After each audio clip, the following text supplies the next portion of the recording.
bertemu kembali dengan Ibu Francisca di sini dalam pembelajaran biologi. Kali ini Ibu akan menjelaskan tentang porifera. Tapi sebelumnya kita lihat dulu tujuan pembelajaran kita.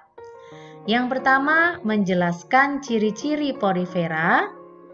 Yang kedua, menjelaskan struktur tubuh porifera. Yang ketiga, menjelaskan pembagian porifera. Apa itu porifera? Porifera disebut juga dengan hewan spon atau hewan berpori. Karena itu tubuhnya penuh dengan pori-pori atau tubuhnya berpori.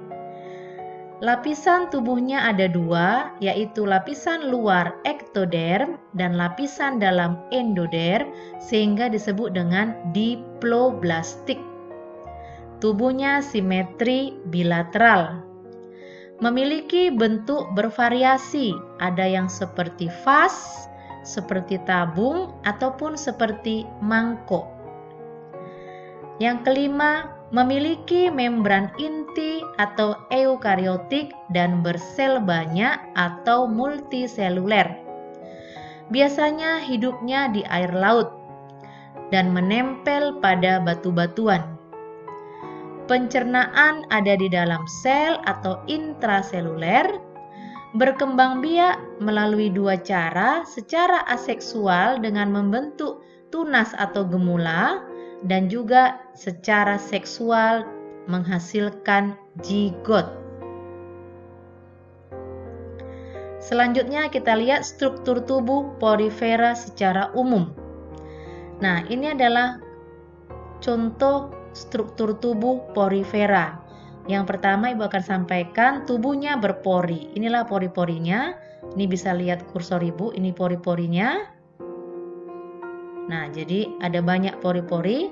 Kemudian lapisan luar tadi ektoderm. Ini dia, ini boleh lihat, ini ektoderm. Ini mengandung sel-sel pinakosit, sel-sel pipih yang disebut dengan pinakosit. Selanjutnya, lapisan dalam mengandung sel leher atau sel kuanosit. Ini yang berflagel ini. Ini adalah bagian lapisan dalam atau lapisan endoderm. Nah, selanjutnya antara lapisan luar, ini tadi lapisan luar ya, antara lapisan luar dan lapisan dalam, ini lapisan dalam yang berflagel, terdapat amoebosit. Ini amoebosit yang berwarna biru, ini amoebosit. Amoebosit ini berfungsi mengedarkan sari-sari makanan.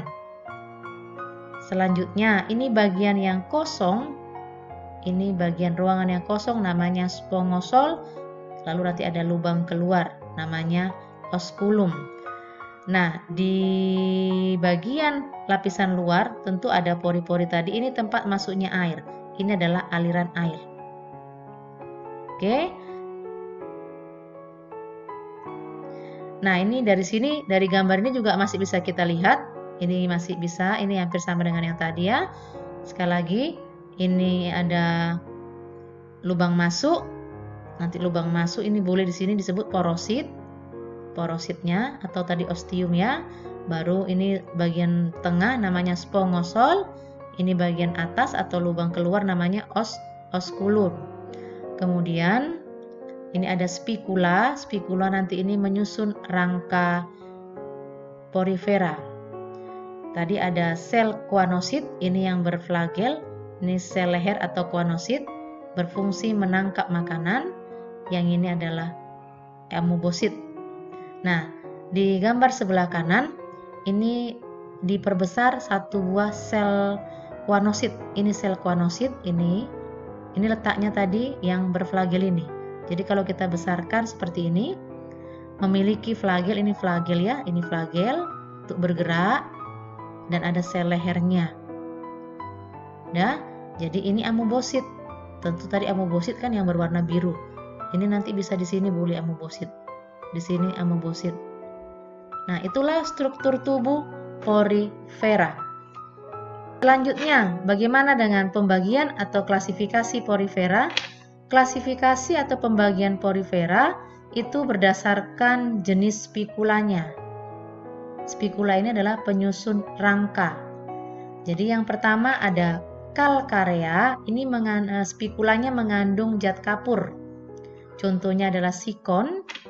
Yang kedua adalah hexactinellida, ini spikulanya mengandung zat kersik. Ini misalnya peronema. Yang ketiga adalah demospongia. Ini spikulanya dari zat kersik ataupun spongin. Ini misalnya euspongia. Nah, beberapa contoh-contoh porifera. Ini ada beberapa gambarnya. Nah, kita bisa lihat. Kalau mau langsung, kita bisa mungkin pergi ke pantai mencari hewan-hewan porifera yang tidak sengaja sampai ke tepinya, atau kita dapatkan rangkanya. Tapi kalau kita tidak perlu ke pantai, pergilah ke toko ikan hias atau penjual akuarium. Di situ ada banyak sekali rangka-rangka porifera. Jadi ini bentuknya bervariasi tadi ya. Ada Leusolenia, ada Spongilla, ada Euspongia, ada Euplestella.